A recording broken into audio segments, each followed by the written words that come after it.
Olá, pessoal! Hoje nós vamos falar sobre inclusão e aprendizagem. Como é que essas duas peças se encontram na realidade da educação? A aprendizagem na educação, ela deve acontecer de acordo com as necessidades de cada aluno, de cada indivíduo. Quando esse aluno chega na escola, e nós já sabemos que não basta que ele seja matriculado e que ele frequente, não basta o acesso e a permanência, a gente precisa de participação e aprendizagem, participação nas atividades da turma, participação nos eventos da escola, participação nas atividades da sala, participação no ambiente escolar. Se ele faz parte, logicamente ele deve participar. E essa participação não é uma participação que coloca em pauta o que ele tenha que fazer igual aos outros. É uma participação diante daquilo que ele consegue alcançar. O que é que ele consegue fazer? Vamos pensar como é que ele pode participar dessa situação de acordo com as características que ele tem, de acordo com as tolerâncias que ele possui. Tem crianças que têm pouca tolerância a barulho, algumas têm pouca tolerância a uma atividade muito longa. O que é que ele tolera? Então, a gente precisa pensar nessas tolerâncias também. Quando se fala que a educação inclusiva traz um sofrimento para a criança, eu creio que quando essa inclusão ela não é planejada, quando essas características individuais elas não são valorizadas, elas não são identificadas e não há um planejamento para elas, realmente esse aluno pode estar em sofrimento.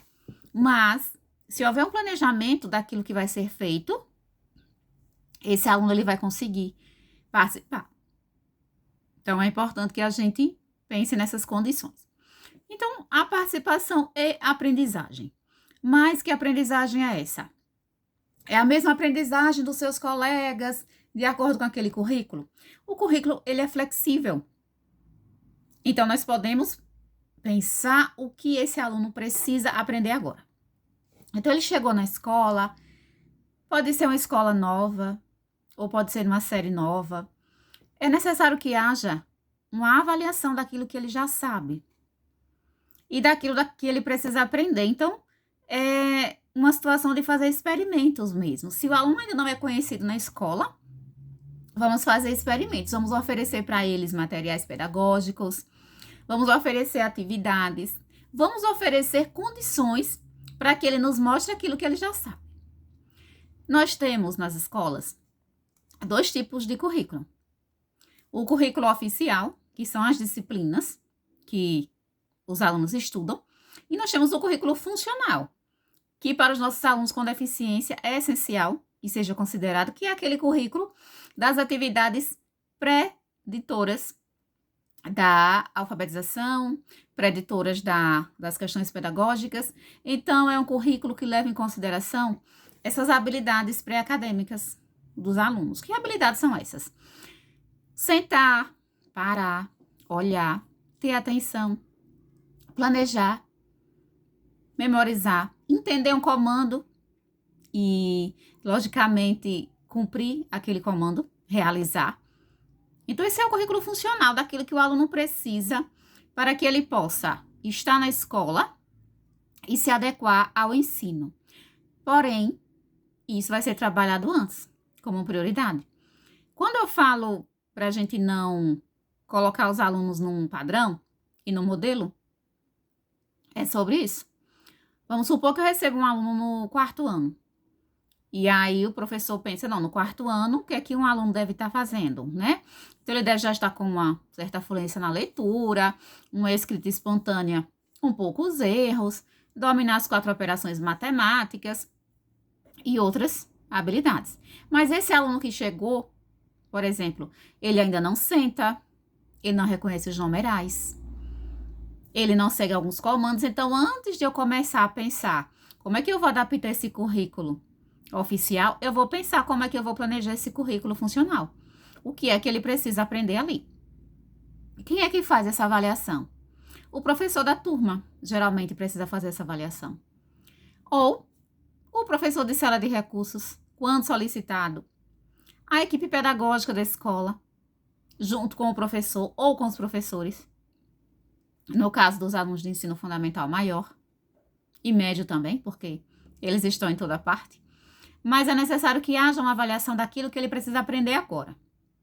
E a partir daí, anotações, que são muito importantes, começa a anotar tudo isso que o aluno já aprendeu, valorizar, validar e incentivar que ele continue evoluindo. Nós temos um prazo? Não temos. Nós não temos um prazo de cumprimento de algumas habilidades.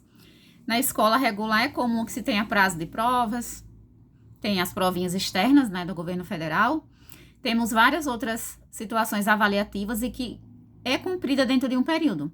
Porém, com as crianças com deficiência, com as crianças de inclusão, nós não trabalhamos com um prazo específico. Nós trabalhamos com acompanhamento processual desse aluno. Então, se eu coloquei um objetivo para ele, e é por isso que é importante o PEI, o Plano de Ensino Individualizado, se eu coloquei um objetivo para ele, nos primeiros 6 meses desse ano, então, vamos pensar que aquele aluno não senta, não olha, não consegue ter uma atenção seletiva, eu vou colocar lá objetivos. Sentar por pelo menos 5 minutos. Olhar para o objeto por 1 minuto. Então, depois desses 6 meses, eu vou ver o que foi que ele já alcançou. Ele está conseguindo sentar 5 minutos? Então, eu vou aumentar agora para ele sentar 10 minutos.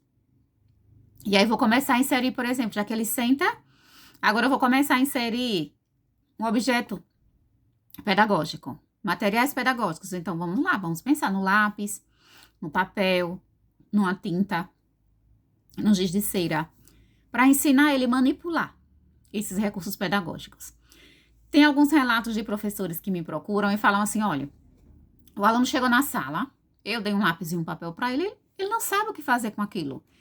Ele quebrou o lápis ou rasgou o papel ou simplesmente não sabia o que fazer porque ele ainda não entendeu qual é a função daquele material pedagógico. E o que é que a gente faz? Aproximações. A gente vai aproximando aos poucos. E é nesse trabalho de professor de sala regular com professor de sala de recursos que a gente consegue as conquistas. Porque nós, da sala de recursos, temos um tempo maior nesse atendimento individualizado ou em grupo, mas são pequenos grupos, e a gente consegue atender aquelas demandas. E aí a gente vai aproximando e vai trabalhando junto com o professor da sala regular para conseguir os objetivos. A aprendizagem é possível, com certeza, mas cada criança aprende de acordo com a sua habilidade, de acordo com a sua necessidade, de acordo com o seu ritmo, com o seu tempo de resposta. E esse tempo de resposta não é dizer assim, ele aprende no tempo dele. Não, a gente vai estimulando, estimulando, estimulando. Vamos dizer que chegaram 2 alunos. Pode ser que um consiga aprender mais rápido que o outro, porque eles têm tempos de resposta diferentes. Talvez a gente ensine um aluno a sentar. Durante 6 meses, 2 alunos. Com 3 meses, tem um dos alunos que já está conseguindo sentar. O outro ainda não está conseguindo. Porque o tempo de resposta ao estímulo não é o mesmo. Cada aluno responde de uma forma. O importante é que a gente consiga acreditar no potencial. Que a gente não desanime, que a gente não desista, que a gente seja persistente. Porque se tem algo que precisa estar presente na inclusão é a persistência. Às vezes eu dou algumas orientações a cuidadoras e acompanhantes. E os relatos são assim, mas eu já fiz, não deu certo. Mas fez quantas vezes? Às vezes eu brinco com elas, eu digo, olha, a gente precisa fazer 70 vezes 7, como ensinou Jesus. Porque é uma situação que precisa de repetição. A aprendizagem também precisa de repetição para que o cérebro possa consolidar aquelas informações. Então, a aprendizagem e inclusão, elas têm que andar juntas.